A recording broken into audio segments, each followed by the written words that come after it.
Bonjour et bienvenue à l'école du jeu. Mon nom est Sylvain et aujourd'hui je veux vous parler des jeux à deux joueurs. Je sais pas pour vous, mais moi j'ai rarement l'occasion de m'asseoir avec plusieurs personnes pour pouvoir jouer à des jeux régulièrement. Donc souvent je vais être avec un ami ou même avec ma conjointe pour jouer des jeux à deux.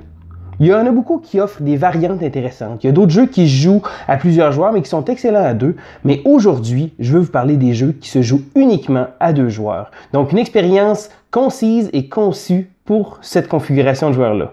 Donc je vous présente immédiatement mon top 6 des jeux à jouer à deux joueurs. Salut la gang! Salut la gang et bienvenue à l'école du jeu.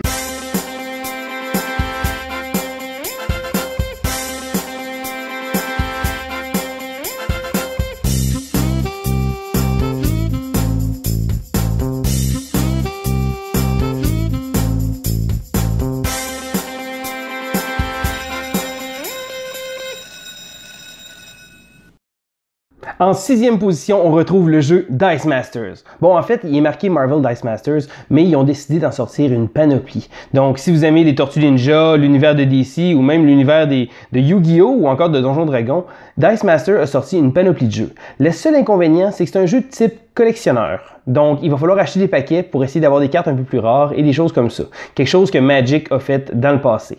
Donc, ça va peut-être enlever le goût à certains joueurs d'y aller, mais pour l'instant, moi, je peux vous dire que c'est un excellent jeu. C'est un bon jeu à jouer à deux et, étant un fan de super-héros, ben, c'est un peu normal que je me retrouve à travers ce jeu-là. Donc, c'est ma sixième position et c'est le jeu Marvel Dice Masters. En position numéro 5, on retrouve le jeu Lost Cities. Lost Cities est un jeu qui n'est pas très récent. En fait, il y a presque maintenant 18 ans parce qu'il est sorti en 1999. Le jeu est fort simple. On a 5 expéditions différentes et les joueurs vont jouer des cartes pour essayer de réussir à faire le plus de points. Chaque carte est numérotée de 2 à 10 dans chacune des expéditions. Cependant, le hic, c'est que si jamais un joueur commence à placer les cartes dans une expédition, il va automatiquement perdre des points. Donc, chaque joueur va vouloir s'assurer d'avoir assez de points pour pouvoir rentabiliser l'expédition. Au bémol, si on joue une carte, il faut absolument jouer une carte supérieure par la suite. Donc, si je place mon 6 jaune, à ce moment-là, je ne peux plus placer les cartes qui sont inférieures à 6. Ça va faire en sorte qu'on va garder les cartes pour toujours vouloir essayer de maximiser le potentiel. Mais dites-vous que vous êtes contre un autre joueur, donc si vous n'avez pas besoin de cette carte-là, il y a des bonnes chances que l'autre joueur la veuille. Donc, c'est Lost Cities et mon numéro 5 et un excellent jeu à deux joueurs. En position numéro 4, je vous présente le jeu Staten Totten. Staten Totten.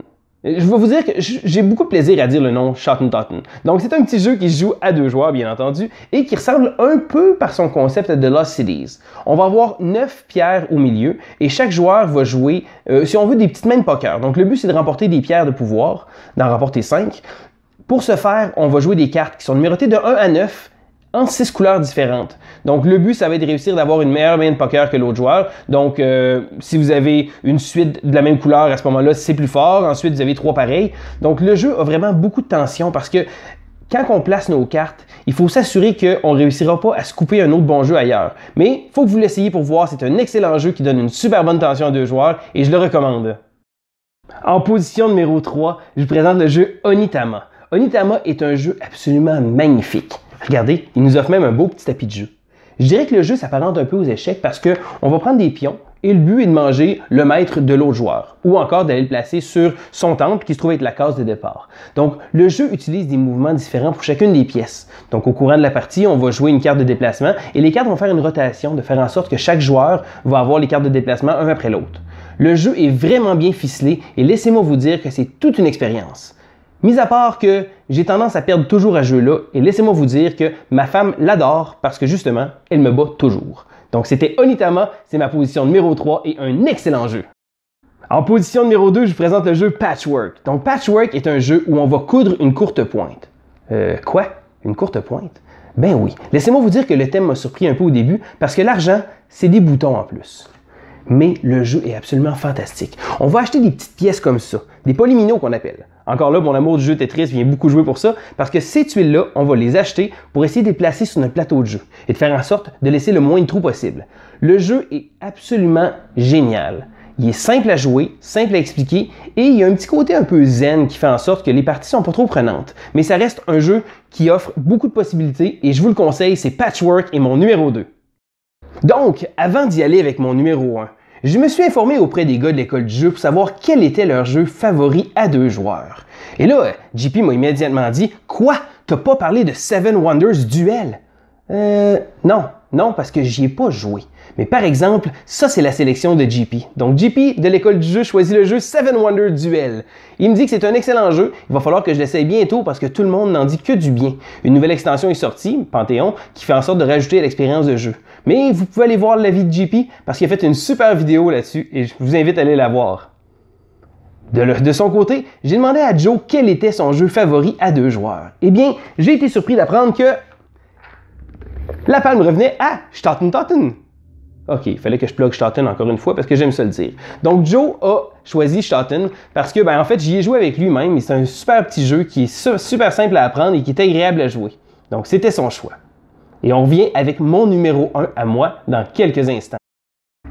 Et ma position numéro 1 du top 6 des meilleurs jeux à 2 joueurs est le jeu Santorini. Santorini, en fait, est une réédition d'un jeu qui est paru il y a plus d'une dizaine d'années, qui est un jeu abstrait assez standard.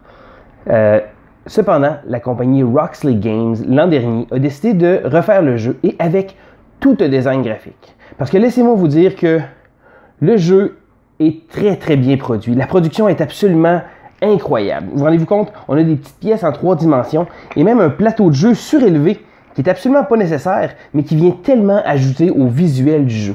Laissez-moi vous dire que le jeu fait tourner des têtes et pas à peu près. Donc, si c'est juste la façon qui est jouée, le jeu est un peu comme un Itama, un peu une espèce de partie d'échecs qu'on va faire. Le but du jeu, c'est d'avoir un joueur qui va réussir à monter sur le dernier étage. Donc les joueurs vont se déplacer et fabriquer différents morceaux pour pouvoir essayer de grimper, pour pouvoir monter jusqu'en haut. De base, c'est relativement simple, mais le jeu vient avec des pouvoirs de Dieu. Il y en a beaucoup dans la boîte et dites-vous que ça ajoute, chaque partie est tout à fait différente. Juste pour vous dire, ça fait plus de 60 parties de ce jeu-là que je fais et j'ai pas l'intention d'arrêter tout de suite. En plus de ça, le jeu a un visuel absolument fantastique. Que ce soit le design graphique, qui est en plus fait au Québec par Lina Cossette et David Forêt de Mr. Cuddington, c'est absolument à couper le souffle. Le jeu vient même avec un livret d'histoire. Écoutez, j'ai même lu l'histoire à ma fille. Donc, le jeu Santorini, en plus d'être un excellent jeu, est un jeu absolument magnifique. Et je vous le conseille, c'était mon numéro 1 du top 6 des jeux à 2 joueurs. C'est ce qui fait le tour de mon top 6 des meilleurs jeux à 2 joueurs. Vous allez peut-être vous dire, mais bon Dieu, Sylvain, t'as oublié tel jeu ou t'as oublié tel jeu. Dites-vous que j'ai pas réussi à jouer à tous les jeux et il y en a probablement des excellents qui sont là sur le marché. Cependant, c'était ma sélection de mon top 6 des jeux à 2 joueurs. Donc on se dit à la prochaine, c'était Sylvain à l'école du jeu. Salut la gang!